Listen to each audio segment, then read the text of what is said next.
Shalom, selamat pagi Opa Oma, Bapak Ibu, dan saudara-saudari dalam kasih Tuhan kita Yesus Kristus. Salam damai sejahtera bagi kita semua.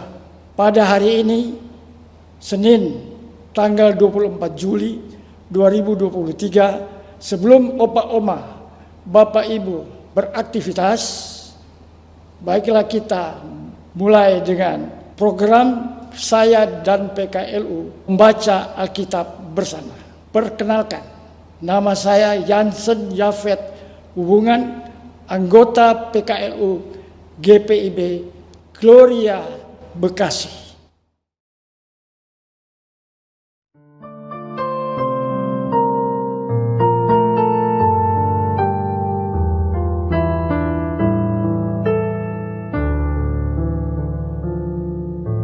Yesus, oleh kasih-Mu, berilah jiwaku tentram, badai topan menderu, dan gelora mencekam. Juru Selamat, tolonglah, jadilah nahkodaku, hingga aku akhirnya masuk pelabuhan-Mu.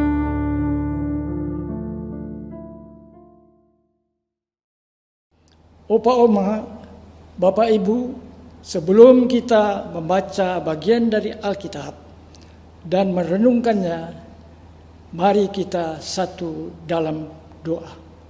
Mari kita berdoa.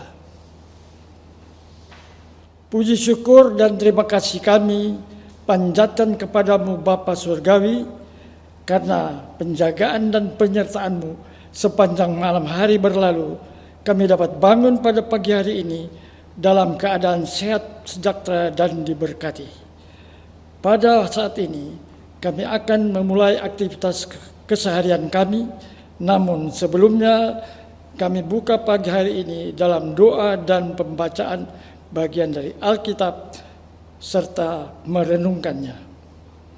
Bapa, layakkanlah kami dan bimbing kami untuk mengerti makna isi dari ayat Alkitab yang kami baca, dan bukakan tanah hati kami agar firman-Mu itu dapat berakar, tumbuh subur, dan berbuah lebat, dan dengan pimpinan Roh Kudus kami mampu melakukan firman-Mu itu dalam hidup kami dari hari lepas hari. Terima kasih Bapa, dalam nama Tuhan Yesus Kristus kami telah berdoa dan mengucap syukur. Amin. Pembacaan Alkitab pada pagi hari ini terambil dari Ibrani 13 ayatnya yang ke-6 yang menyatakan, sebab itu dengan yakin kita dapat berkata, Tuhan adalah penolongku, aku tidak akan takut. Apakah yang dapat dilakukan manusia terhadap aku? Demikian jauh pembacaan kita pada pagi hari ini. Opa Oma, Bapak Ibu, kita akan membaca renungan dari Sabda Bina Umat dengan judul Tuhan adalah pertolonganku. Dan sebagai ayat renungan dari Ibrani 13 ayat 6a. Sebab itu dengan yakin kita dapat berkata, Tuhan adalah penolong, aku tidak akan takut. Ayat ini merupakan sebuah pengakuan orang beriman bahwa tidak ada yang lain kecuali Tuhan Yesus sebagai penolong satu-satunya. Karena Tuhan Yesus penolong yang sejati dan satu-satunya, maka keyakinan tak seorang manusia pun yang dapat melakukan sesuatu terhadapnya. Dia akan dilindungi oleh Tuhan Yesus dari niat buruk manusia. Pengakuan iman ini terkait erat dengan janji penyertaan Tuhan yang dinyatakan dalam ayat 5b, bahwa Tuhan tidak akan pernah membiarkan dan meninggalkan orang yang berharap padanya. Tuhan sangat mengetahui kalau umatnya begitu membutuhkan pertolongannya dalam hidup dan penghidupan di dunia yang fana ini. Hidup di dunia, siapapun manusia itu, pasti ada tantangan dan pergumulannya masing-masing. Inilah dinamika hidup yang mau tidak mau mesti dihadapi kita semua. Tentu menghadapi dinamika hidup ini sebagai orang percaya, kita harus mengandalkan pertolongan Tuhan Yesus. Kita percaya bahwa Tuhan Yesus pasti tergenapi dalam kehidupan kita. Sehingga Tuhan Yesus berjanji bahwa Dia tidak akan pernah meninggalkan serta membiarkan kita. Maka respons kita pada janji Tuhan itu harus yakin dan percaya kepada siapa kita harapkan di dunia ini kalau bukan Tuhan Yesus. Siapa lagi yang akan menolong kita di dunia ini kalau bukan Tuhan Yesus? Karena itu, keyakinan bahwa tidak ada seorang pun yang dapat menjauhkan kita dari Tuhan Yesus harus tetap termeterai dalam hidup kita.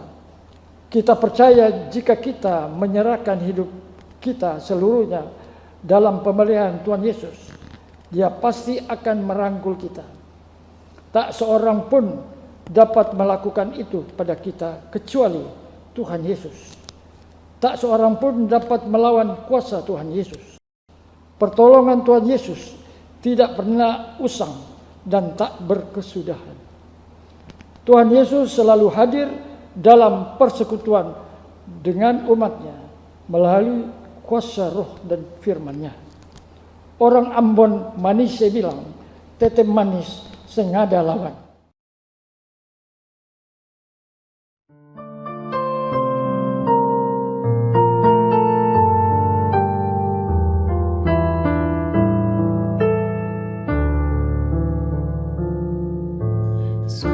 Sekalain tiadalah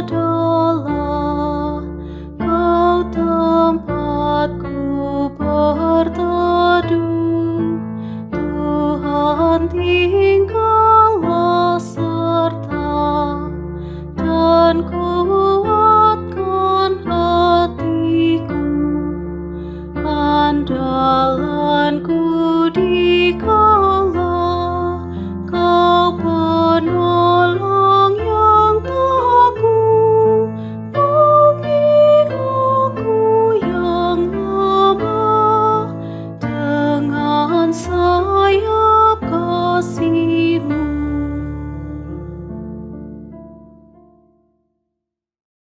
Mari Opa Oma, Bapak Ibu, kita tutup renungan pagi ini dengan doa. Mari kita berdoa. Bapa Surgawi, kembali kami menghadap hadirat-Mu setelah kami membaca dan merenungkan firman-Mu. Berkat pimpinan bimbingan-Mu dan oleh penyertaan Roh Kudus, maka kami memperoleh kekuatan jasmani dan rohani dari firman yang telah kami baca dan renungkan. Bapa, kami berdoa bagi Opa Oma, Bapak Ibu dan saudara-saudari yang berada dalam kelemahan tubuh dan yang sakit. Kiranya Engkau menolong dan menjamah tubuh yang lemah dan sakit itu, dan memberi kesembuhan yang sempurna atas tubuh mereka, agar mereka dapat beraktivitas kembali sebagaimana mestinya. Sertai dan tolong kami para Opa Oma dalam menjalani sisa hidup kami ini, dan dekapkanlah kami lebih dekat kepadamu, serta beri kami kekuatan untuk menghadapi segala cobaan dan tantangan dunia ini yang semakin berat. Kami percaya Tuhan Yesus adalah penolong, kami tidak akan takut. Bapa, kami berdoa untuk pengurus Dewan PKLU berikut jajarannya yang telah menggagas dan menyusun program ini. Kiranya Engkau memberkati mereka beserta keluarga mereka. Juga untuk rencana program-program PKLU yang bermanfaat selanjutnya. Terima kasih Bapa, sendengkanlah telingamu, dengar doa kami yang kami alaskan dalam nama Yesus Kristus yang adalah Tuhan dan Juru Selamat kami yang hidup. Haleluya, amin. Di akhir renungan pada pagi hari ini, kami atas nama PKLU GPIB Gloria Bekasi mengucapkan terima kasih kepada opa, oma, bapak, ibu, dan saudara-saudari semua yang dengan setia telah mengikuti setiap tayangan program saya dan PKLU membaca Alkitab bersama. Juga kepada Dewan PKLU yang telah menyusun program ini dengan baik, sehingga opa, oma, bapak, ibu semua diharapkan dapat meningkatkan iman, harap, dan kasih sesuai apa yang telah diajarkan oleh Tuhan Yesus kepada kita semua. Sekian dan terima kasih. Tuhan Yesus memberkati.